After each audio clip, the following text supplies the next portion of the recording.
сайн байцгаана уу? Руна ТV суугтаа тавтай амарлцгаано.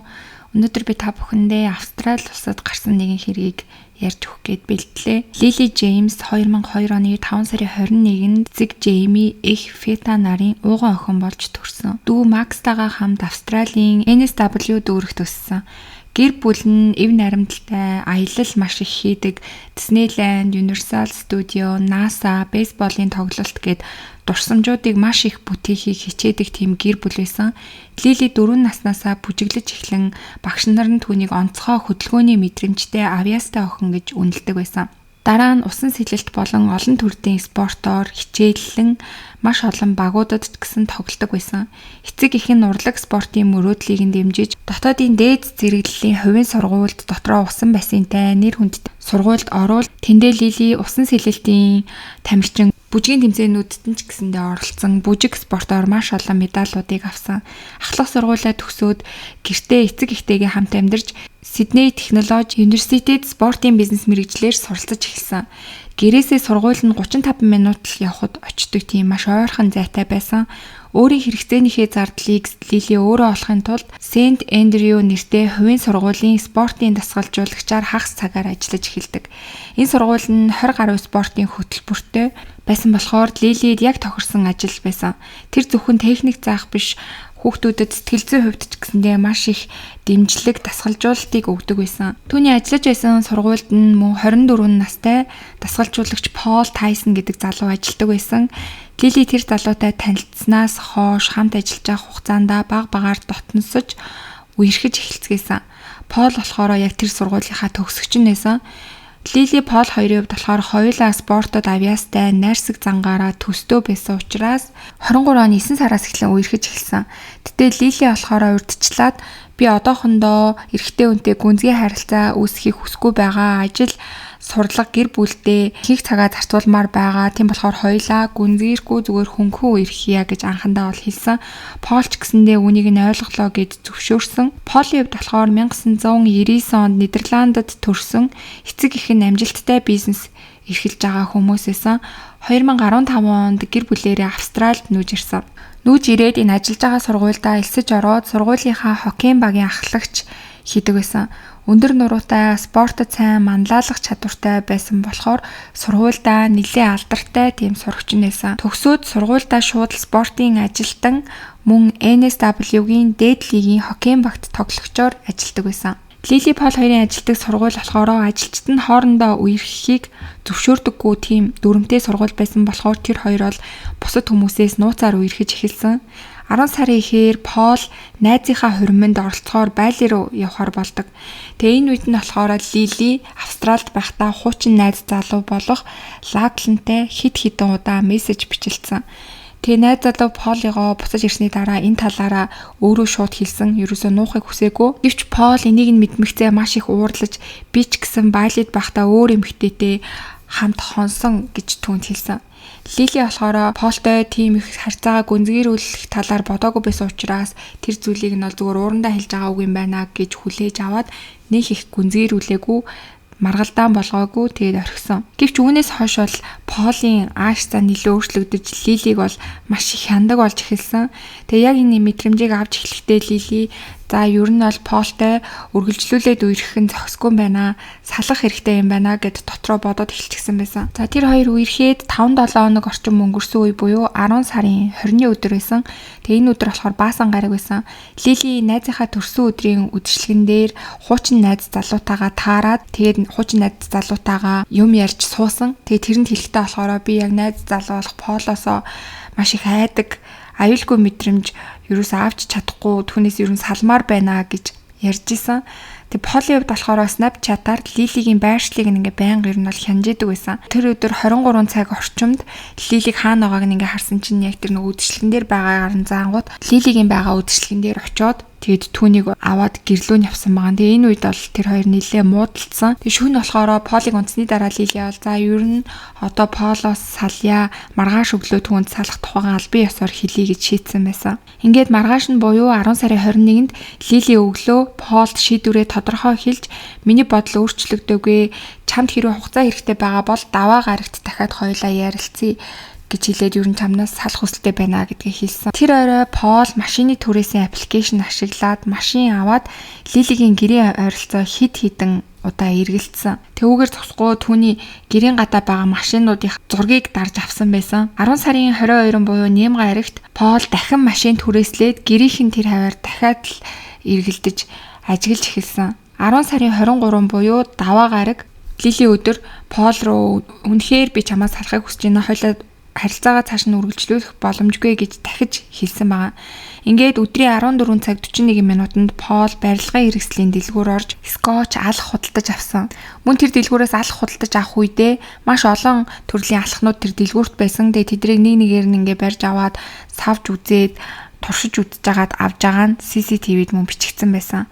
Оройн Лилигийн гэр орчимд дахин очиж 23 цаг 16 минут хүртэл Лилигийн гэрийн гадаа байжгаад гэрлүүгээ бутсан. 10 сарын 24 буюу мегмар гаригийн өдөр Пол 3 хоногоор машин түрээслээд 16 цаг 51 минутанд машинаа аваад Лилигийн гэртээ харихдаа буудаг галтерны буудлын дээр нь очиж түүнийг 1 цаг хүлээсэн. 18 цаг 18 минутанд Лилиг ажилласаа гараад ирэхэд нь түүнийг хойноос нь нууцаар дагсан. Дахиад тэр шөндөө Лилигийн гэрийн гадаа мөн очиж Лилиг тагнасан. Ингээд ер нь бол 10 сарын 21-ээс 24-ний 3 өдрийн дотор бол доор хаяж Лилигийн гэрийн гадаа 7 удаа очиж түүнийг тагнаж араас нь мөрдсөн. Тэгээ энэ бүх зүйлүүд нь бол дараа нь ингээ илэрхий тодорхой болсон. За 10 сарын 25 буюу лав гарагт энэ 7 хоног болохоор шалгалтын 7 хоног байсан. Сургууль дээрээ Лили бол нэлээд завгүй. Тэгээ ихэвчлэн 19 цагт гэртээ ирдэг ч гэсэндээ яг тэр өдөр бол гэртээ яг ирдэг цагтаа ирэхгүй бас аав чойрон залгасан ч уцаа ерөөсөө авахгүй байсан. Ингээд эцэг эхийн хоёрын санаа зовж эхэлсэн. Тэгтэл тэр өдрийн 20 цаг 30 минутанд Лилигийн утаснаас надаас яагаад гэдгийг битгий асуу, над руу утсаар бас битгий залгаарай. Одоо шууд сургууль дээр ирээд намайг аваад яваач гэсэн мессежийг аав руугаа бичсэн байсан. Аав нь чи зүгээр үү гэд мессеж бичсэн чинь тийм ээ би зүгээр л сургууль дээр хүрээдэр гэж бичсэн байсан. Эцэг эхийн сургууль руу очиход Лилигийн ширээн дээр төрөвч тээврийн карт нь байсан. Гэхдээ Лили бол байхгүйсэн. Тэгээд аав ээж нь болохоор багш нараас нь Лилиг харсан уу гэж асуугаад бас өөр энэ тийм таарлцсан хүмүүсээс ч гэсэн асуусан. Ингээд тэр өдөр бол сургууль дээр нийт 12 хүнээс аав ээж хоёр нь Лилигийн талаар асуусан байсан. Гэсэн хэдий ч бол хинч Лилиг хараагүй байсан. Шөнийн 23 цаг 45 минутанд цагдаагийн газар нэр болон утасны дугаараа нуталсан хүнээс дуудлага ирдэг. Тэр хүн хэлэхдээ сургуулийн ариун цэврийн өрөөнд цогцос байна гэж хэлээд тэг утсаас салгачихдаг. Цагдаа нар бол энэ дуудлагыг амгцаа түүний зааж өгсөн сургууль руу очиход ариун цэврийн өрөөний нэг өрөөнд дотор залуу эмэгтэй аимшигтайгаар амнасаа алдсан байдалтай цогцсон байсан. Толгой нүрэндээ багада 25 удаа мохоо зүйлээр цохиулсан шинж тэмдэгтэй цус маш их алдсан, маш олон тийм хэлбэрийн шарх сорвтой алхаар зогсон мөн хөвшинжж байсан. Түүний гарын сарвуу, хөлийн сарвуу хуруунууд нь бүгдээрээ ер нь бол хугарсан байсан. Тэгэхээр алуурчтай маш их тэмцэлцсэн нь мөн харагдчихсан. За ингээд цагдаа нар болохоор амиа алдсан цогцыг хэн болохыг нь тодорхойлоход харамсалтай нь Лилигийн цогц болох нь илэрсэн байгаа. Тэгэхээр Лили бол сургуулийнхаа нойлын өрөөнд амнасаа алдсан байдалтай олдсон. Маргааш өдөр нь цагдаа нар CCTV-г наривчлан шалгахад хамгийн сэжигтэй байгаа этгээд бол түүний найз залуу Пол болох нь тодорхой харагдсан. Тэр Лилиг нойлын өрөөнд орохоос өмнө төрүүлж сургуулийнх нь нойлын өрөөнд очоод нааша цаашаа маш их алхаж байгаа нь хаалгыг төгжиж үзээд, онгойлгож үзээд, камер руу харж байгаа нь алхаараа ингэж далааж үзэж байгаа нь харагдсан байгаа. Тэгэхээр ер нь баг ингэж сургуульд хийгээд нойлын өрөөнд Лилиг хүлээж исэн нь тодорхой болсон. Пол болохоор 17 цаг 39 минутанд нойлын өрөөний гадаа цэвэрлэгээ хийгдэж байна гэсэн тэмдэг тавьж байгаа нь CCTV-д бичигдсэн байсан. За яг тэр тэмдгийг тавиад удаагүй байж итэл спортын автобус нэрээд Лили яг бусад тамирчдтайгаа хамт сургуулийнхаа байр руугаа орж байгаа нь CCTV бичигдсэн байсан. Ариун цэврийн өрөө орж хувцас сольдог байсан. Тэгээ яг хувцас солих гээд нөгөө ариун цэврийн өрөө буюу Полын байгаа ариун цэврийн өрөө рүү орж байгаа нь харагдсан. Энэ нь бол Лилигийн яг амьд байгаа хамгийн сүүлчийн бичлэг байсан. Пол Лилиг яг 0 руу орсны дараа араас нь үргэвчээ үрээд алхаа гаргаад орж байгаа нь харагдсан. Тэгээд энэ өрөө рүү орсноос бараг цаг 12 минутын дараа Пол тэр нойлын өрөөс гарч ирсэн. Тэгэхээр бараг 1 цаг 12 минут Лилигийн амь насыг хөнөөгөө зогсохгүй тэнд байж агаад тэгээд ер нь бол гарч ирсэн гэсэн үг байгаа. Нойлын өрөөнөөс гарч ирэхдээ Лилигийн гар утсыг барьчихсан гарч ирж байгаа нь харагдсан. За тэгээ цагдаагийн мөрдлөгөөр болохоор Лили 19 цаг орчим нас барсан байх магадaltaй гэж үзэж байгаа. Гэвч аав руу нь болохоор 20 цаг 30 минутанд мессеж ирсэн байсан намайг ирээд ав гэж.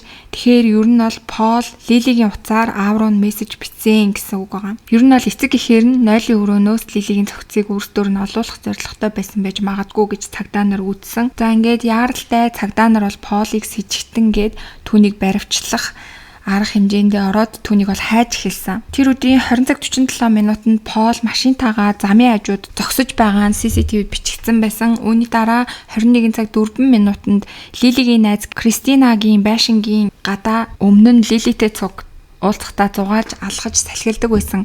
Тэр газар руугаа алхаж байгаа нь мөн CCTV-д бичигдсэн байсан. 21 цаг 12 минутанд машинда 36 минут орчим машинаасаа буухгүй, машинаа асаахгүй сууж байгаа нь мөн бичигдсэн байсан. 21 цаг 49 минутанд машинаараа тэндээс хөдлөөд Лилигийн гэрийн ойролцоо байдаг хавцал руу очисон байгаа. Тэгэд үүнийхээ дараа болохоор Пол Snapchat-аараа өрөөнийхөө хамтрагч 2 хүн рүү 6 сарын түрээс гээд 18200 Австрали долларыг шилжүүлсэн байгаа. Тэгээ энэ болохоор 6 сарын түрээс шүү гэж тайлбар бичиж шилжүүлсэн байсан. 23 цаг 15 минутанд яг тэр хадан хавцлын хажуугаар үүргэвчтэйгээ алхаад 23 цаг 48 минутанд цагдаагийн газар руу залгаад тэр сургуулийн нойлын өрөөнд зогцос байна гэж ярьсан байсан. Энэ нь бол яг нөгөө цагдаагийн газар ярьсан хүн нь Пол болох нь тодорхой байсан. Тэгээ үүний дараа болохоор машин руугаа орж уцаа машиндаа үлдээгээд шүн 00 цаг орчим машинаасаа буугаад хаашаа явсан нь тодорхойгүй алга болсон байсан. Цагдаа нар бол утасных нь байршлаар дуудлагыг яг тэр нөгөө машинд байршсан байсан тэр хатан зохионы хажуу талаас ярьсан болохыг олж илрүүлж чадсан. Ингээд бол Полыг хайх ажиллагааг эхлүүлэн нисдэг тэрэг болоод шумбагчд зэрэг хүмүүсээр бүрдсэн багийг бүрдүүлээд Полыг хайж эхэлсэн. Тэгжээтэл нөгөө түрээслэн Lexus машиныхаа ойролцоо Полийн чивчний нэг тал мөн түүний үүргөвч цустай хувцас Лилигийн утас гэх мэтчлэн зүйлсүүд олдсон. Гэвч Пол бол олдоогүй. Харин 10 сарын 27 буюу 5 дахь өдрийн өглөө зохионы доор хад чулууны завсраас эрэгтэй хүний цогцос олдсон гэсэн мэдээ ирдэг. Ингээд аврах ажиллагааг яаралтай өрнүүлэн цогцыг бол татаж гаргахад энэ нь Полын цогц болох нь бол батлагдсан байна. Тэгэхээр ер нь бол гэмт хэргийг үйлдсэн Пол хадан хавцал дээрээс очиод өөрөө ер нь бол өсөрж амнасаа хорлсон гэсэн үг. Лилигийн амь насыг хөнөөсөн өдрийнхөө өглөөний 9 цаг 30 минутанд Пол бол аав хоёр руугаа нэлээд олоудаа заалгасан байсан. Тэгээ яг энэ үед нь болохоор аав хоёр Нидерланд руугаа буцчихсан байсан. Тэгээ Нидерландын яг цаг нь болохоор шүн дундын цаг байж таарсан болохоор аав хоёр нь уцаа авч чадаагүй. Тэгээ түүн рүү эргээ заалгасан боловч Пол бол уцаа аваагүй гэж аав ээж нь ярьж байгаа. Тэгэхээр яг энэ үе бол бас хүүн хэрэг хийхээс өмнө аав хоёртоо хилээ зөвлөгөө авах гэж байсан ч байж магадгүй тийм цаг байсан. Хэрвээ аав хоёр нь уцаа авах боломжтой байж таарад ярилцсан бол бас юу болох вэснийг сайн хэлж мэдэхгүй байна. За ингээд эргийн гол сэжигтэн болох Пол бол амнасаа алдсан. Уг нь бол Пол амьд байсан бол шүүх хурал нь болох байсан. Гол сэжигтэн амнасаа алдсан болохоор энэ хэрэг дээр бол яг ингээд хэрэгтэн яллагдагч байхгүйгээр ингээд хаагдсан байгаа. Сэтгэлзүйчд болохоор Пол бол ямар нэгэн сэтгцийн өвчин байхгүй зүгээр л ер нь хүмүүсийг хит их эзэмших гэсэн хяналт тавьдаг зан чанартай гэж тодорхойлсон. Мөн ямар нэгэн хүн өөрт нь ямар нэгэн зүйлийг татгалзах юм бол тэрнийг ингээд хүлээж авч ойлгож чаддаггүй тийм зан чанарын дутагдaltaй юм байна гэсэн тодорхойлтыг мөн гаргасан. Тэгээ Пол болохоор өмнөх найз охиныгоо ч гэсэндээ маш их цагдаж түүнийг ингээд байнга мөшгөж мөрдөж өөрийнхөө эрхэнд байлгадаг байсныг нас сүлд тэр хуучин найз охин нь ингээд илгэсэн байсан. За ингээд ер нь бол яг энэ хэрэг гарсан шалтгааныг судлаачид ингээд хэлэхдээ болохоор Лилит өөрөөс нь сална гэдэгтээ яг эргэлзээгүйгээр ингээд шийдчихсэн байгааг нь Пол хараад тэгээд яг нөгөө өөрөөс нь хүн татгалцах юм бол тэрийг хүлээн зөвшөөрч чаддаггүй зан нь бол бүр эцтэй тултлаа ингээд хөдлөөд тэгээд төвчж чадахгүйгээр Лилигийн амь насыг хөнөөсөн байна гэж үзэж байгаа. Тэгээ энэ зан чанар бол мэдээж бас psychopath хүмүүст илэрдэг юм зан чанараа гэж үзсэн. Тэгээ Лилигийн гэр бүлийнхний хувьд бол маш хэцүү байсан. Тэгээ Лилигийн оршин суудаг дүүрэгт нь нард иргэд лаасааж хүндэтгэл үзүүлэн цугларалт хийсэн. Эцэг эх нь охиныхоо өрөөг одоо ч гэсэн хэвээр нь хадгалж өдөрт хит хит удаа орж гарч охиныгоо мэдрэхийг хичээдэг гэж ярьсан байсан. Мөн Лилигийн эцэг их хэлэхдээ хөвгүүддээ эмэгтэй хүнийг хүндэтгэх хил заагийг нь хамгаалах татгалзаж байгаа бол тэрийг нь хүлээж авах чадварт багаас нь сургах хэрэгтэй гэж хүмүүст бол хандаж хэлсэн байсан. За тэгээд эцэст нь Лили бол Полтой ердөө 5-7 хоног үерхсэн. Тэгээ энэ нь бол бараг л нэг нэг сарл гэсэн үг.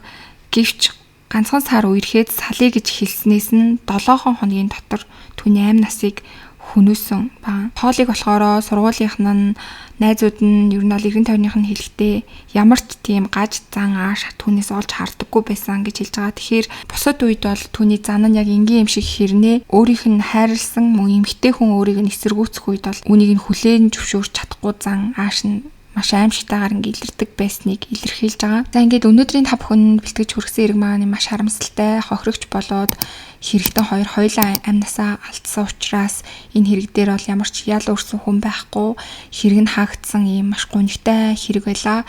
За тэгээ та бүхэн энэ хэргийг сонсоод бас өөрт төрж байгаа сэтгэлээ комент хэсэгт бичээд хуваалцаарай. За ингээд өнөөдөр ч гэсэндээ миний бэлдсэн дугаарыг сонссон та бүхэндээ маш их баярлалаа. Та бүхэн суваг дээрээ лайк, subscribe дарахаа битгий мартаарай. Удахгүй эргээд дараагийн дугаараар уулзцаая.